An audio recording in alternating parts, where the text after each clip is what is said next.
4.6 billion years ago, within the Orion arm of the Milky Way galaxy, a star was born. At first, it was surrounded by a cloud-like protoplanetary disk that consisted of dense gas and dust. This star was our Sun. And this is how our solar system looked before the planets emerged. The mineral grains within the protoplanetary cloud began to accumulate, forming larger and larger chunks of rocky matter, starting the process known as accretion. As the rocky chunks grew larger, they attracted more and more of the smaller matter, forming the first asteroids. Until recently, it was thought that these asteroids collided with each other, slowly growing to form planetesimals and protoplanets. The problem with this theory was that modern computer modeling indicated that, rather than leading to growth, these collisions would probably have resulted in the destruction of the asteroids. In 2019, the New Horizons probe flew by a strangely shaped object at the edge of our solar system in a region known as the Kuiper Belt. This object, named Archean, consists of two lobes connected by a thin neck. Instead of being formed by a collision, Archean's shape tells a story of two separate objects orbiting each other in synchronicity until slowly coming together and merging. This discovery points to a different hypothesis, known as gentle clumping, in which orbiting material formed into clouds that gradually collapsed into themselves. Over time, this clumping created the planetesimals and protoplanets, from which actual planets would eventually be formed. One of these planets was Earth.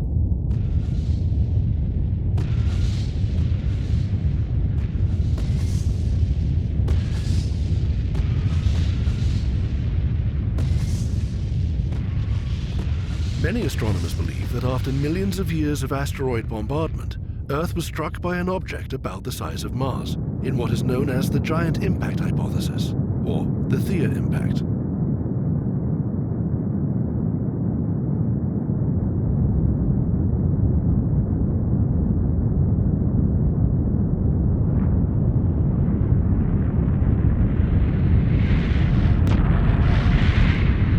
This cataclysmic event generated enough heat to liquefy Earth's surface and turn it into a vast ocean of molten magma. But something else was happening that would literally change the destiny of our planet. Most of the material that was blown into space after the massive impact remained within Earth's orbit. And once again, the process of accretion began. Increasingly larger sized chunks of material joined together and formed a new orbiting satellite, our moon. When this new heavenly body rose above Earth's horizon, it would have been a spectacular sight. It was geologically active and almost 16 times closer to Earth than it is today.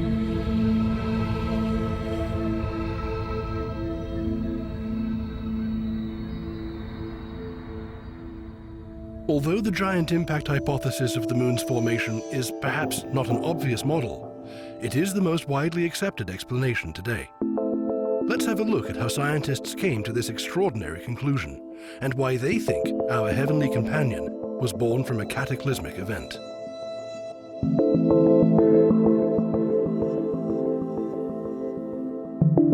At one point, there were three dominating theories to explain the formation of the moon.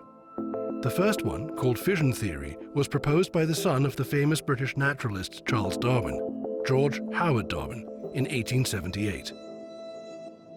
It stated that upon formation, the molten Earth was rotating around its axis so fast that an enormous chunk of lava was ripped from its surface and started orbiting our planet as an independent satellite. The basin of the Pacific Ocean was believed to be the scar that remained after Earth gave birth to the moon.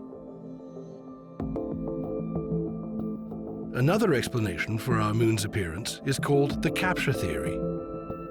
It suggests that the moon was initially an independent planetesimal that formed not far from Earth when the solar system was born. At some point, these two bodies passed at a very close distance from each other, and Earth, being a larger object, captured the moon, shifted it from its orbit, and gradually tied it to itself. Finally, there was the third hypothesis that explained the moon's formation, called the co-formation theory. According to this model, the moon was assembled roughly at its present location out of the unused leftover rocks and dust that remained after Earth's formation. This model seemed plausible because this is how the planets of our solar system formed around the Sun. Moreover, the satellites of the gas giants like Jupiter and Saturn were born this way. But there was no way to prove or disprove any of these theories without actually getting to the moon and analyzing the soil. Our science took a giant leap forward in the second half of the 20th century with the beginning of the space exploration era. On the 21st of July, 1969, the Apollo 11 module landed the first people on the moon.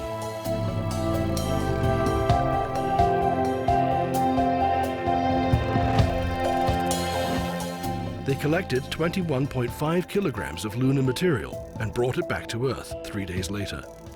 Since then, almost 400 kilograms of lunar soil have been retrieved from the moon, more than enough material for scientists to analyze. But what did the analysis of the lunar samples tell us? First of all, it demonstrated that although the minerals from the moon were generally similar to those on Earth, they were quite different when studied in detail. Second, the density of the moon turned out to be much less than the density of Earth. Scientists also found out that lunar rocks are almost devoid of nitrogen, sulfur, and hydrogen, the volatile elements that evaporate first if heated. In addition, water was not found in the samples of lunar material. The moon turned out to be very dry. This meant that the surface of the moon was heated and baked at some point, purging it of all of its volatiles. Another important discovery showed that the proportion of oxygen isotopes from the moon is similar to that of earthly oxygen. This meant that the moon and Earth formed roughly at the same distance from the Sun. Being armed with this new data, scientists were able to re-evaluate the existing theories of the moon's formation and determine which model worked best. Let's take a look at the fission hypothesis proposed by George Howard Darwin. It looks convincing and explains chemical similarities between Earth and the moon, as well as the fact that the moon is always facing Earth. But this theory doesn't answer the question, where did all the volatiles go from the moon? In addition, computer modeling results reveal that a moon-sized chunk of molten lava could only have been ejected from Earth if it had been spinning incredibly fast, about 1 rotation per hour. The Earth-Moon system just doesn't have that kind of rotational inertia, so the fission theory was dismissed. The capture theory implies that the moon was formed close to Earth and, therefore, should be almost identical in its chemical composition. The analysis of the lunar material showed that the moon is not identical to our planet. If the moon happens to form in a part of the protoplanetary disk far from Earth, that would explain the difference in composition. But calculations and computer modeling tell us that the moon would have passed at a very high orbital speed in relation to Earth, and Earth would not have been able to capture it. So the capture theory was no longer a contender. The co-formation theory also fails to explain the differences in the composition of Earth and the moon. If both objects had been formed from a common protoplanetary clot, they should have been chemically identical. But they are not. This theory, too, was dismissed. With none of the 3 main theories of the moon's formation being correct, scientists needed a new explanation. One that would accommodate all of the available data and resolve the contradictions of the old hypotheses. In the 1970s, a new hypothesis of the moon's formation started to take shape in the scientific community and became known as the giant impact theory. It went like this. In the early days of the solar system, 2 planets, larger Earth and smaller Theia, existed at the same distance from the Sun. We know that 2 planets cannot coexist in one orbit and will eventually collide. When this happens, the smaller planet is doomed, and the larger one survives. The inevitable collision between the two planets happened around 4.5 billion years ago, when Theia hit Earth at an acute angle. A huge amount of molten rock and heated gases were ejected into space and accumulated within Earth's orbit. And with time, the accretion process led to the formation of a new heavenly body, just over 24,000 kilometers from Earth. In essence, Theia died, giving birth to the moon we still see today. The volatiles like sulfur, nitrogen, and hydrogen escaped during tremendous heating at the time of the impact. This is why they are absent from the moon. The absence of iron on the moon is explained by the fact that almost all of Theia's iron was consumed by Earth. The moon is always facing us with one side, because the moment of inertia of Earth and Theia combined in a single orbital system. It is also likely that Earth's 23.5-degree axial tilt is a result of the giant impact. Of course, we will never find absolute proof of Theia's existence, and it will forever remain hypothetical. But both computer modeling and data from the lunar soil fit with the giant impact hypothesis quite well. Meanwhile, as Earth was recovering from the tremendous impact, its surface started to cool and harden. It began to form an atmosphere of carbon dioxide, carbon monoxide, water, hydrochloric acid, sulfur, nitrogen, and methane that had been outgassed by the destruction of the mantle and the subsequent volcanoes. Although this major catastrophe was now over, Earth remained a hostile place. It was a realm of volcanic terrains, hot, dry, and barren, with a dense, high-pressure atmosphere of deadly gases.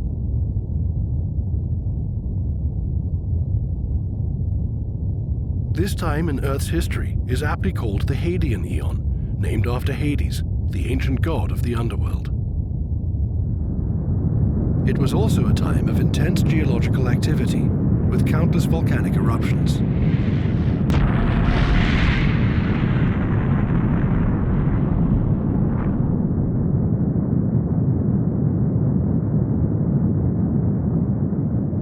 About 100 million years after the giant impact event, Earth had cooled down sufficiently for water released into the atmosphere to obtain the state of vapor, and the very first clouds began to form in the atmosphere. These water clouds increased Earth's albedo, causing more solar energy to reflect back into space, and allowing the planet to cool off even further. Eventually, water was able to exist in its liquid form. Although the temperature on Earth was still above 100 degrees Celsius, the water did not evaporate because the atmospheric pressure was much higher than it is today. This allowed the water droplets to form and head down to the ground in such hot conditions. And this is how the first rain in our planet's history began.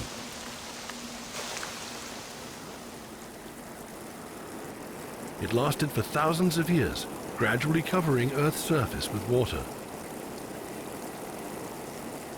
forming the first ponds and lakes and the first seas.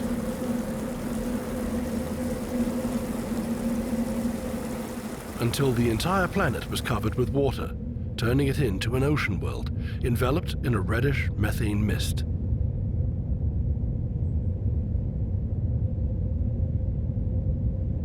There was no dry land at the end of the Hadean Eon, the first chapter in our world's history 4 billion years ago.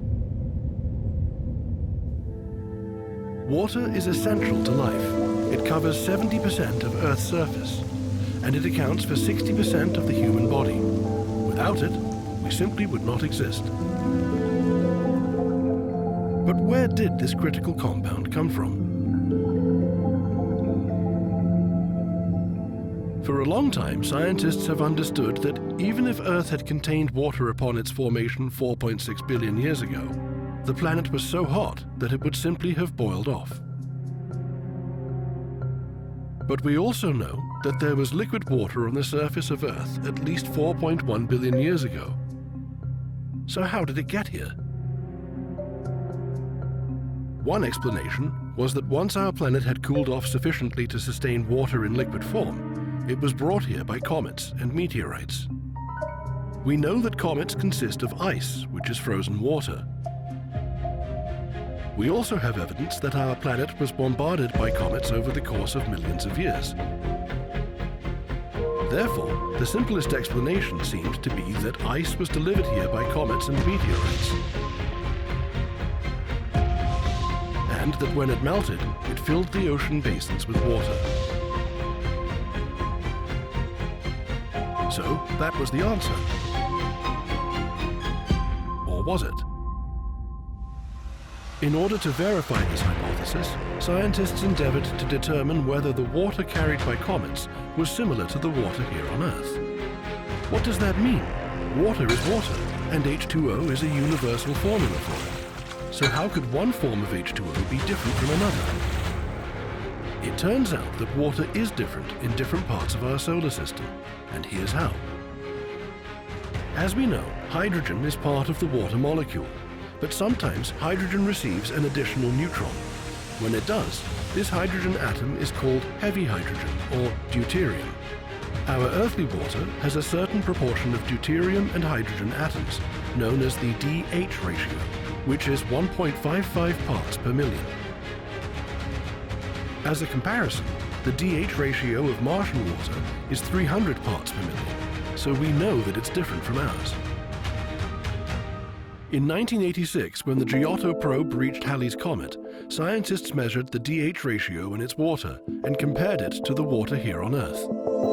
The two didn't match. In fact, the DH ratio of the water on Halley's Comet was twice that of ours. After analyzing the water on Halley's Comet, we started to measure the DH ratio in every additional comet we could reach, mainly remotely, using telescopes. When we examined the data from 5 more comets, not one was found to be a match. But there was still hope. Until recently, it had only been possible to measure the DH ratio in comets that came from the Oort cloud on the distant periphery of our solar system. But there is another group of comets out there, called Jupiter family comets.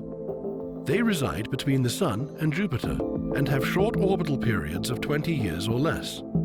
Because of their proximity to the Sun, they are exposed to significant solar radiation, and by now have lost most of their volatiles. For this reason, they're no longer very bright and are extremely hard to measure remotely. But in 2010, scientists managed to measure the DH ratio of Hartley 2, a comet belonging to the Jupiter family, and they found an exact match to the ratio of water on Earth. It seemed likely, after all, that the Jupiter family comets were responsible for bringing water to Earth. But it never hurts to double-check, so they did.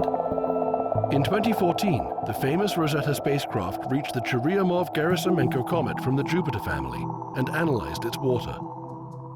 This time, the DH ratio did not match, which indicated that the comets in our solar system were too diverse in their composition and probably were not the unique source of water on ancient Earth. So where did water come from? After comets proved to be poor candidates, scientists looked to the great quantity of asteroids that orbit the Sun between Mars and Jupiter and form the asteroid belt. They contain water today, and are believed to have contained even more water back when the solar system was being formed. Moreover, the DH ratio of the asteroid's water is quite close to that of our planet. The mystery seemed to have been solved once again, and articles filled the internet with headlines such as "Water brought to Earth by asteroids, not comets." This new hypothesis proposed that asteroids struck Earth, delivering a new layer of material to its surface that contained precious metals, along with carbon, and crucially, water. This layer was called the late veneer. However, recent studies have shown that some of those precious metals on Earth have different atomic signatures than the ones originating in the asteroid belt, casting doubt on the hypothesis. In addition, the timing just doesn't work. The late veneer was thought to have been delivered during the late heavy bombardment 3.8 billion years ago. But today we know that our planet was already filled with oceans at least 4.1 billion years ago. This means that the asteroids could not have been the source of our water. So what was? Apparently, its constituents have always been here, on Earth, since the start of our planet's formation. Not on the surface, obviously, but deep in the mantle, where hydrogen and oxygen elements were trapped in the minerals. When these minerals melted, the hydrogen and oxygen dissolved into the magma, forming water, which was released into the atmosphere through volcanic eruptions. When the surface of the planet was cool enough, water started forming clouds, which finally rained down onto the surface of Earth, filling up the oceans. This is the latest thinking on the subject of water's origin on our planet. Things could change in time, though, if further research leads to new discoveries. As Earth was young and extremely active geologically 4 billion years ago, volcanic cones started rising above the water's surface. They formed small volcanic islands and archipelagos, the first bits of land in the endless primordial sea. Over time, erupted lava accumulated more and more around those archipelagos, and the islands grew larger. Gradually, these small islands grew into larger land masses, the first protocontinents. It was the dawn of another geological time called the Archean Eon, which in ancient Greek means origin or beginning. Although Earth at this time resembled our modern planet more closely than during the previous Hadean Eon, this world was still a hostile and alien place. Indeed, there were familiar elements: oceans and land, winds and rainstorms, clouds and tides. But it remained a place with unbreathable atmosphere, rocky land, and anoxic oceans. As there was no oxygen, our planet did not yet have the protective ozone layer, so its surface was exposed to deadly UV radiation coming from the sun, which incidentally was 25% dimmer than today. At this time, approximately 4 billion years ago, a very important event took place. This occurrence would transform the entire planet, from its geology and atmosphere to its overall appearance, and because of it, Earth would eventually become the familiar place we know today. This event was the emergence of life.